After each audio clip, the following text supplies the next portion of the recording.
Hey, what's up, Lorain County Hoops fans? Welcome back to another episode of In the Paint. I'm your host, Rocco Nushi, the one and only Kristen Bauer behind the camera as always, as we are here live once again at the Chronicle Telegram. Now, a lot to go over this week, no doubt about that. But before we dive into things and some of the conference races that have really started to heat up here down the stretch of the regular season, the girls tournament draw is officially done, so the brackets are out. You can check out the OHSAA website for more details there, see where your local team is seated at and who they have in the sectionals and the districts and all that good stuff. So again, you can check out the OHSAA website for more details. Girls tournament draw is done. Boys tournament draw will be this upcoming Sunday. So we'll be taking a look at some more things here soon on the tournament front. But before we get to tournament time, we got to finish up this regular season. And we'll start on the girls' side this week where Three Stone, as they were called in the Chronicle Telegram, the Keystone Lady Wildcats bring home their third straight Lorain County League title. Big congratulations to head coach Rocky Houston and his crew over there at Keystone, a very proud group of girls that he's got this year with a couple of seniors on there. So really awesome what they've been able to do. And nobody really pegged them to be this way at the start of the season. We knew they'd be good, but I don't know if anybody thought they'd be this good. So I was at their conference championship clinching game this past Friday night over at Keystone. They welcomed in the Columbia Raiders. And the Raiders were all over the Wildcats in the first half. It was 13-4 at the half. And me and Jared Kozar sitting here thinking, man, what the heck's going on? Well, Keystone in the second half, they turned it around. Brooklyn Barber, Madison Sokolowski, they each finished with 9 points. Both had big second halves. So Keystone, they're now 19-0. So they have a chance to cap off a perfect season. They got 3 more games left at the time that we're recording. So should be a very interesting final stretch here for Keystone, see if they can capture that perfect season. Elsewhere in the Lorain County League on the girls' front, Firelands got a win over Black River, 45-23. Micah Lee had 17 points for the Falcons there. Clearview all over Oberlin, 40-27.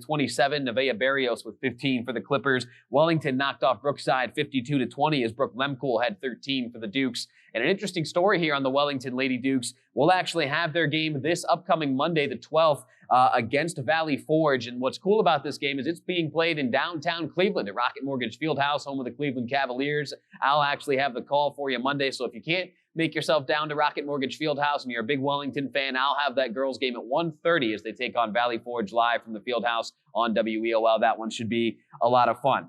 In the SWC, North Ridgeville got a win over Elyria 65-51. Grace Kingery, no surprise here. She led the way for the Rangers. She had 24 points there. So as we take a look at the girls' standings in the SWC, Olmsted Falls, I should say, a game up right now on Avon Lake and North Ridgeville. But Avon Lake and Olmsted Falls will meet up this Saturday. It's a rematch from game 1 earlier this year that the Shoremen actually stunned the Bulldogs, breaking their 50-plus game conference winning streak, right? So this Saturday at Olmsted Falls, the Lady Bulldogs welcome in Avon Lake, and that could have some big-time SWC conference championship implications. Now to the boys' side, where things are just as tight in terms of the conference races. We'll start in the Lorain County League, where Firelands got a win over Columbia this week, 65-56. Falcons are playing some really good basketball right now, folks. Christopher Radman had 18 to lead the way for Firelands, and the Falcons were down 10-7 early on in this matchup, but rattled off a 16-0 run, kind of, put themselves in control from that point forward. All 5 Falcons starters finish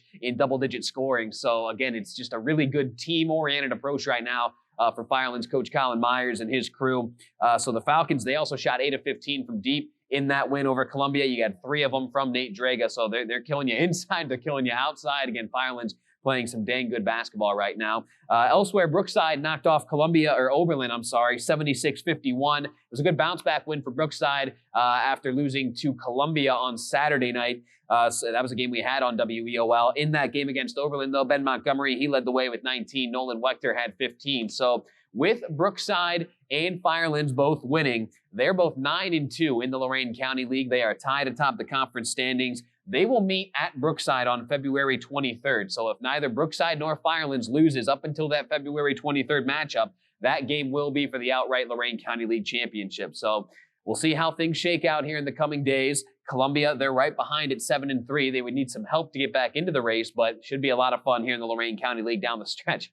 And now things don't get any easier as we jump to the SWC here quickly. Avon knocked off Berea Mid-Park this week, 71-62. Only the second time Berea Mid-Park's lost in the SWC. Good bounce-back game for Avon. They went to St. Ignatius on Saturday. Big shout-out to Mike Fitch for scheduling that game. Eagles fell short against the Wildcats, but again, a nice bounce-back win against Berea Mid-Park. Nate Farley's back from an ankle injury. That's a great sign. He scored 11 in that game against the Titans. Zane Austin led the way with 23. So the Eagles, they're 8-3 now in the SWC, 1 game back of Berea Mid-Park and those Elyria Pioneers, as the Pioneers knocked off Avon Lake 70-57 Tuesday night on WEOL. So that creates a first-place tie in the SWC between Elyria and Berea Mid-Park. Both teams are 9-2. Pioneers are red hot right now, folks. They've won 9 of their last 10. Brett Larrick's ball club is playing some fantastic basketball. They were down 19-14 in that first half against Avon Lake, but they routed off a 17-0 run. Impressive stuff there for Elyria. Jaden Crutcher had 22. Taylor Blanton had 18. So with 3 games left in the SWC,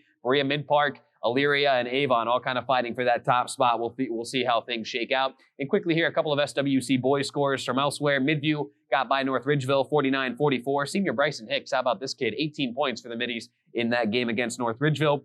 In Clearview, they stunned Keystone at the buzzer in the Lorain County League Tuesday night. 62-60 was the final score. Ashton Noble, he had 18 points and that game-winning shot for Clearview. So coming up, first and foremost this week on WEOL, a doubleheader at Westlake on Friday night. Elyria Catholic girls play Westlake, then the boys do it. Girls start at 6, boys are supposed to be right around 7:30. We'll have both games for you live on WEOL. And then Saturday night, we head to Firelands for a Lorain County League boys matchup, or a non-conference boys matchup, as Firelands welcomes in the Amherst Comets. So a little cross-conference action there should be fun. That one's Saturday night on WEOL. And then a reminder, not on WEOL, but Avon Lake at Olmsted Falls girls this Saturday. Again, SWC Girls Conference Championship implications could be on the line there. So, yeah, a lot happening this past week across Lorain County, and a lot to happen coming up in the coming days and weeks, no doubt about it. So that'll do it for this week. For Kristen Bauer behind the camera, I'm your host, Rocco Nucci, saying thank you for watching another episode of In the Paint. See you guys next week.